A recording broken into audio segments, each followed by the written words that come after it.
இந்த ரெண்டு விஷயத்தையும் இன்னைக்கு இருதயத்துல அப்படியே கொண்டு வாங்க. ஒண்ணு, ஆண்டவருடைய இயேசுடைய வார்த்தையை கேட்டு கேட்டு கிறிஸ்து இயேசுவை தங்களுக்குள்ளே அவருடைய வார்த்தையை உடைய அவருடைய ஒரு சந்ததியை ஏற்படுத்தினார். அவருடைய வார்த்தையால ஒரு சந்ததியை என்ன பண்ணாரு? அவங்க இருதயத்துல அவருடைய வித்து எப்படி இருந்துச்சா? தரித்திருந்தது. இப்போ ஒரு நதியை அவர்களிடத்துக்கு அனுப்புகிறார். இந்த ஒரு நதி வந்து அவர்கள் மேல இறங்குகிறது. பெந்தேகோஸ்தே நாளில இயேசுவால ஆயத்தப்படுத்தப்பட்ட ஒரு 120 பேர் தான். எத்தனை பேர் இருந்தாங்க? ஒரு 120 பேர் தான் இருந்தாங்க. அந்த 120 பேரும் தேவனுடைய வித்தாக இருந்தார்கள், அல்லது தேவனுடைய சந்ததியாக இருந்தார்கள். நீங்க பாருங்க, அதுல மரியாளும் இருந்தாங்க. 120 பேர்ல யார் இருந்தா? மரியாளும் இருந்தாங்க. ஏறக்குறைய ஒரு 120 பேர் அந்த நதிக்காக காத்து கொண்டிருந்தாங்க. நானும் கிறிஸ்தவன், நானும் பைபிள் வச்சிருக்கிறேன், நானும் டெய்லி ஜெபம் பண்றேன், நானும் எங்க கூட்டு நடந்தாலும் போறேன், நானும் காணிக்கெல்லாம் கொடுக்கிறேன்னு சொல்லி அதுல திருப்தி அடையக்கூடாது. நம்ம 1 யோவான் 3:9 வாசிச்ச மாதிரி தேவனால பிறந்தவர்களா, தேவனுடைய வித்து நம்மளுக்குள்ளே தரித்திருக்கிறதா, அப்படிப்பட்டவர்களா இருந்தா தான் அந்த நதியோடு இணைந்து நம்மளால செயல்பட முடியும். நான் கூட நம்ம எழுதின புக்ல நான் சொல்லியிருக்கேன், நிறைய பேரு யாரோ பாஸ்டர் தலையில கை வச்சாரு, அபிஷேகம் பெற்றுக்கிட்டேன், ஒரு கூட்டத்துக்கு போன அங்க அபிஷேகம் பெற்றுக்கிட்டேன்றாங்க. சீக்கிரமாவே அந்த அபிஷேகத்தை என்ன பண்றாங்க? இழந்தும் போறாங்க. நீங்க ஆச்சரியப்பட வேணாம். பெரிய ஒரு பாஸ்டரு பாவத்துல விழுந்துட்டாரு, ஒரு பெரிய விசுவாசி தப்பா நடந்துகிட்டு இருக்கிறாங்க, இதெல்லாம் பார்த்து நீங்க ஆச்சரியப்பட வேண்டாம். யாருடைய இருதயத்துல அவருடைய வித்து தரித்திருக்குதோ அவங்கதான் அவரால பிறந்தவங்க இருப்பாங்க. அல்லேலூயா. பரிசுத்தாவின் அபிஷேகத்தை பெற்றும் நான் அவரால பிறக்காதவன்னு சொல்லிட்டு மறுதலித்து போக முடியும். பிதாவே தெரிந்து கொண்டு கொடுத்தவர் தான் யூதாஸ் காரியத்து. அப்படிதான் சொல்றாரு, நீர் இந்த உலகத்திலிருந்து தெரிந்து கொண்டு எனக்கு தந்தவர்கள் ஆகிய இவர்கள், அப்படிப்பட்டவனே வழுவி பின்வாங்கி போக முடியும். இன்னைக்கு ஆண்டவர் சொல்றாரு, ஒரு சந்ததி அவரை சேவிக்கும். அந்த சந்ததியாக நீங்களும் நானும் இருக்க வேண்டும். அந்த சந்ததியாக நாம் இருக்க வேண்டும் என்றால் கிறிஸ்து இயேசு நம்முடைய இருதயத்துல தரித்திருக்க வேண்டும். கிறிஸ்து இயேசு ஜீவனுள்ள தேவனுடைய குமாரனாகிய கிறிஸ்து நம்ம இருதயத்துல அவர் வாசம் பண்ண வேண்டும். அப்படிப்பட்டவர்கள் தான் ஆவியானவரை சரியாய் பயன்படுத்துவார்கள். கிறிஸ்துவ இருதயத்துல உடையவர்களா இராம வெறும் அவர் பேரை மட்டும் உபயோகிக்கிறவர்களா இருந்தோம்னு வச்சுக்கோங்களேன். ஆண்டவர் பேரை மட்டும் உபயோகிக்க முடியுமா? முடியும். ஆண்டோடைய பேரை மட்டும் உபயோகிக்க, நானும் கிறிஸ்தவன், என் பேர் கிறிஸ்தவ பேரு, என் பேர் பைபிள்ல இந்த அதிகாரத்துல இந்த வசனத்துல இருக்கு, இந்த பரிசுத்தவானுடைய பேரை வச்சிட்டு இருக்கேன்னு ஆண்டவருடைய பேரை நம்மளால தரிசிக்க முடியும். அல்லது இயேசுவின் நாமத்தில் இயேசுவின் நாமத்தில் இயேசுவின் நாமத்தில்னு இயேசுவுக்கும் நமக்கும் உறவே இல்லாம கூட என்ன பண்ண முடியும்? சொல்ல முடியும். ஆனா இயேசுவை உடையவர்களாக நாம் இருந்தா தான் நம்ம அந்த ஒரு சந்ததியாகவே நாம் இருக்க முடியும். ஆமென்.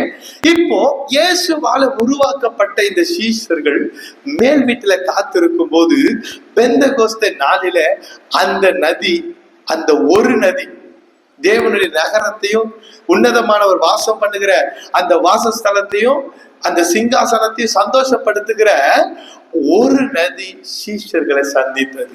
அல்லேலூயா. இந்த வேத பாடத்துல வைத்து நான் உங்களுக்கு சொல்றேன், அது ஒரு தரிசனம். அந்த பரிசுத்த ஆவியானவர் இறங்கி வரும்போது நம்ம அதை எடுங்க. அப்போஸ்தலர் 2ஆம் அதிகாரம், அப்போஸ்தலர் 2ஆம் அதிகாரம், அது வாசிங்களேன், 1ல இருந்தே வாசிங்களேன்.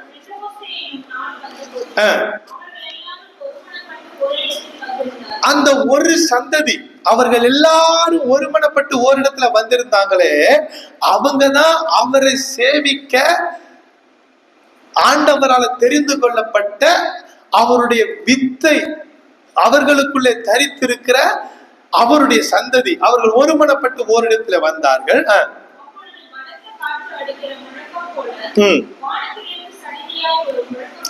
அப்பொழுது பலத்த காற்று அடிக்கிற முழக்கம் போல சடுதியாய் வானத்திலிருந்து ஒரு முழக்கம் உண்டாகி,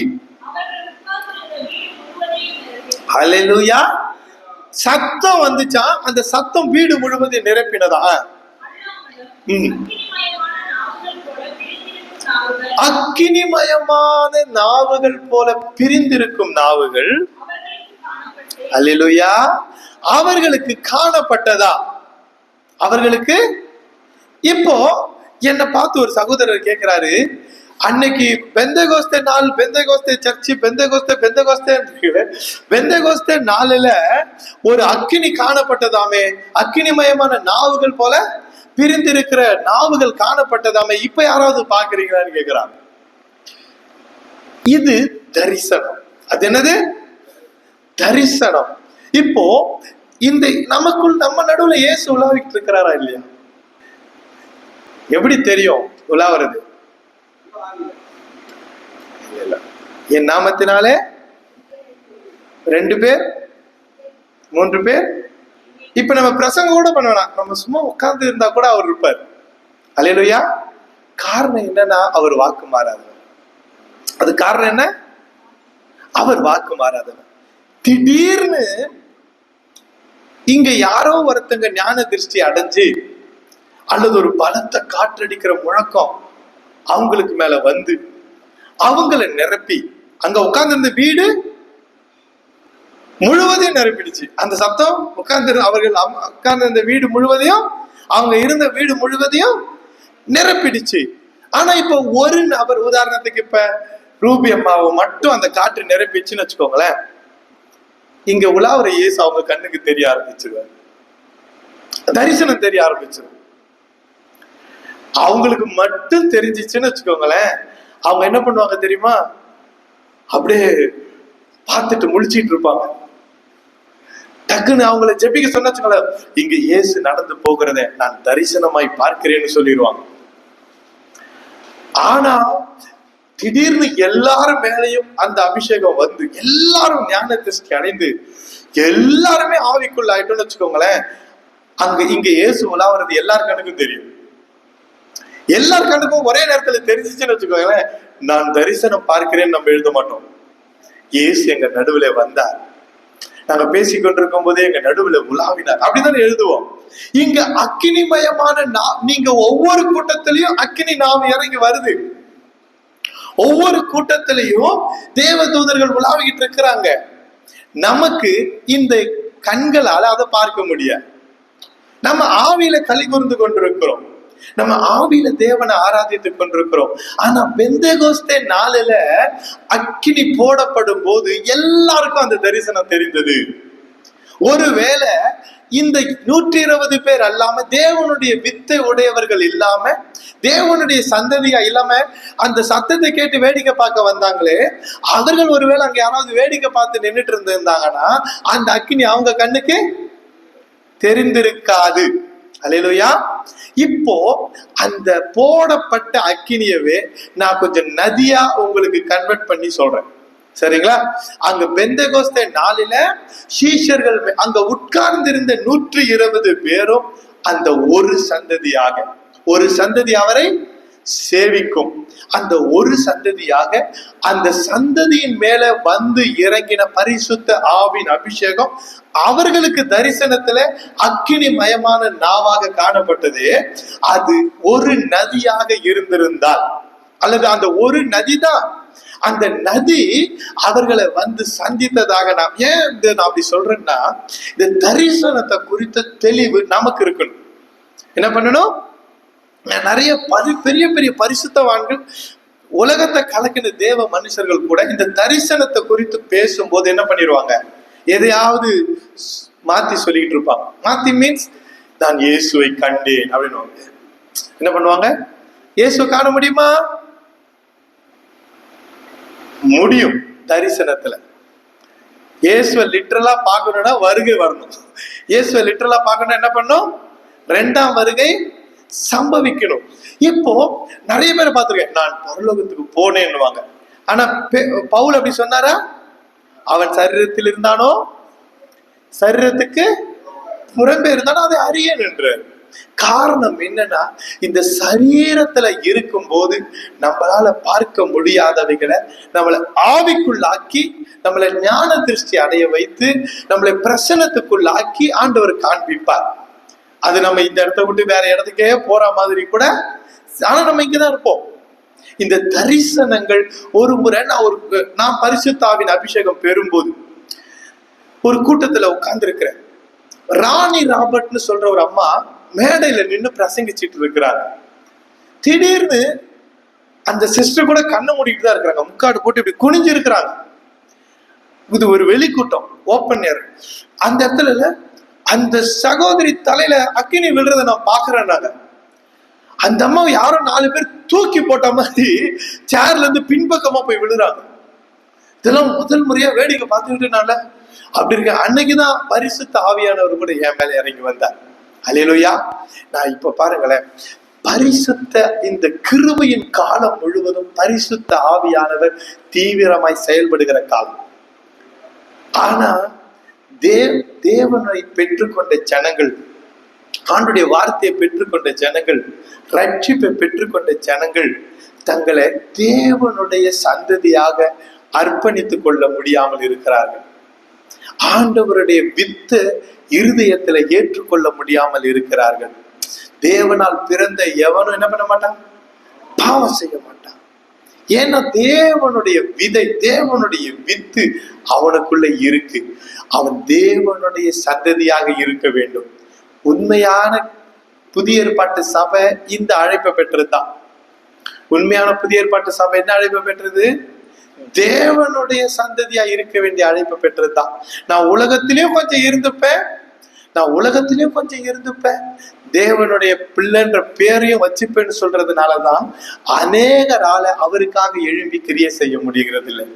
இப்போ அந்த ஒரு நதி பரிசுத்த ஆவியானவர் நான் சொன்னேன் இல்லையா, பரிசுத்த ஆவியானவருடைய அபிஷேகம் நான் சொன்னேன் இல்லையா, பெந்தேகோஸ்தே நாளில அந்த சீஷர்கள் இருந்த அறையில வந்த நாளிலிருந்து அந்த நதியும் இந்த சந்ததியும் இணைந்து கிரியை செய்ததை நாம அப்போஸ்தலர் நடவடிக்கைகள்ல பார்க்கிறோம். இப்போ கடைசி நாட்கள்ல அந்த அந்த காரியங்கள் அப்படியே நிறுத்தப்பட்டிருக்கு. கடைசி நாட்கள்ல அதை பார்க்க முடியல, எங்கேயுமே பார்க்க முடியல. எல்லாருமே எதையோ வச்சுட்டு தான் ஓட்டிட்டு இருக்க. எவ்வளவு பெரிய பேர்லாம் நான் சொல்ல மாட்டேன், எவ்வளோ பெரிய ஊழியக்காரங்களை பார்த்துட்டேன். ஏதோ ஒரு ஜபத்துல பொத்துவா ஜபம் பண்றாங்க, எங்கேயோ ஒருத்தர் 2 பேருக்கு அற்புதம் நடக்குது, அவங்கள கூப்பிட்டு வந்து கொஞ்சம் சொல்லுங்களேன் எல்லாரும் முன்னாடி சொல்ல வச்சு, இப்படிதான் ஊழியர்கள் நடந்துகிட்டு இருக்கே தவிர ஆதி சபையில கண்டது போல கர்த்தருடைய வல்லமை வெளிப்படையா காணுகிறது அபூர்வமா இருக்கு. அன்னைக்கு நோவாவிடத்துல பேசினார்ல, ஆபிரகாம் இடத்துல பேசினார்ல, ஈசாக்கு, யாக்கோபு இவங்ககிட்ட, யோசேப்பு கிட்ட எல்லாம் பேசினார்ல. கொஞ்ச காலம் கழிச்சு நியாயாதிபதிகள் காலம் வந்ததுக்கு அப்புறம் அப்படியே மங்கி மங்கி மங்கி சாமுவேல் காலத்துல எழுதி இருக்கு. என்ன சொல்றீங்க? கர்த்தருடைய வார்த்தை ஆமா அபூர்வமா இருந்துச்சாம். அந்த மாதிரி தான் மங்கி மங்கி அப்படியே இன்னைக்கு ஆதி சபையில காணப்பட்ட வல்லமை இன்னைக்கு நமக்கு காணப்படாம இருக்கு. அதுக்கு ஒரே முதல் கிரிய நாம் அந்த ஒரு சந்ததியாக இருக்க வேண்டும். சாத்தானுடைய தலையை நசுக்க வந்தார்ல, பிசாசின் கிரியைகளை அழிக்கிறதுக்கு வந்தார்ல, அவரை உடையவர்களா நாம் இருக்க வேண்டும். அவரை நம்முடைய இருதயத்துல ஏற்றுக்கொள்ள வேண்டும். அவருடைய வார்த்தைக்கு நம்ம இருதயத்துல முழு இடம் கொடுக்க வேண்டும். அந்த வார்த்தை தான் அவருடைய வித்து. அல்லேலூயா. அந்த வார்த்தை நம்ம இருதயத்துல இடம் பெற்று இருக்க வேண்டும். நம்முடைய இருதயத்தை அவருடைய வார்த்தையால நிரப்ப வேண்டும். அப்படிப்பட்டவர்கள் மேல நான் அக்கினியை போட வந்தேன் ஆண்டவர் சொல்றேன். பூமியின் மேல அக்கினியை போட வந்தேன்னா எங்கேயோ அங்க ஒரு தீவுல போய் போடுறத சொல்லல, மனிதர்கள் மேலதான் சொல்றேன். அல்லேலூயா. அது தாகம் உள்ளவன் மேல என் அபிஷேகத்தை ஊற்றுவேன், ஆவியை ஊற்றுவேன் சொன்னாலும் அதை அந்த ஆவியானவரோட இணைந்து கிரியை செய்கிறது ஆதி சபையில பார்க்கிறோம். பேதுரு மேல அக்கினி வந்துச்சு, பேதுரு மேல அந்த அபிஷேகம் வந்துச்சு, பேதுரு எழுப்பி கிரியை செய்தார். அந்த சீஷர்கள் எல்லாரும் யாரெல்லாம், பிலிப்பு எடுத்துக்கோங்களேன், பிலிப்பு அப்போஸ்தலன் கிடையாது, அந்த பிலிப்பு வேற. சும்மா கண்காணிப்புக்காக தெரிந்து கொள்ளப்பட்ட அந்த பிலிப்புக்குள்ள ஒரு தேவ சந்ததியின் வித்து இருந்துச்சு. அந்த நதியோட அவன் இணைஞ்சு எங்கெல்லாம் போனாரோ அங்கெல்லாம் கிரியை செய்ய ஆரம்பிச்சுட்டார். அங்கெல்லாம் அற்புதங்களை அடையாளங்களை நடப்பிக்க ஆரம்பிச்சுட்டார். நான் ரொம்ப சுலபமா சொல்ல போறேன். பைபிள்லாம் இருக்கட்டுங்க வீட்டுல, நான் என் இஷ்டத்துக்கு நான் இருக்க போறேன். ஏதாவது தேவைன்னா ஆண்டவர்கிட்ட வர போறேன், அவர் நாமத்தை பயன்படுத்த போறேன், அவர் நாமத்தை பயன்படுத்தி எனக்கு தேவையான எல்லாத்தையும் வாங்கிக்க போறேன்னு சொன்னா உங்களை பத்தி ஒரு பிரச்சனையும் கிடையாது. ஆனா நான் சும்மா எனக்கும் இந்த பைபிள் இருக்குன்னு வாழக்கூடாது. இந்த பைபிள் என் இருதயத்துல ஏறணும். அவருடைய வார்த்தையால என் இருதயம் நிரப்பப்படணும். அவருடைய வித்து எனக்குள்ள தரித்து இருக்கணும்.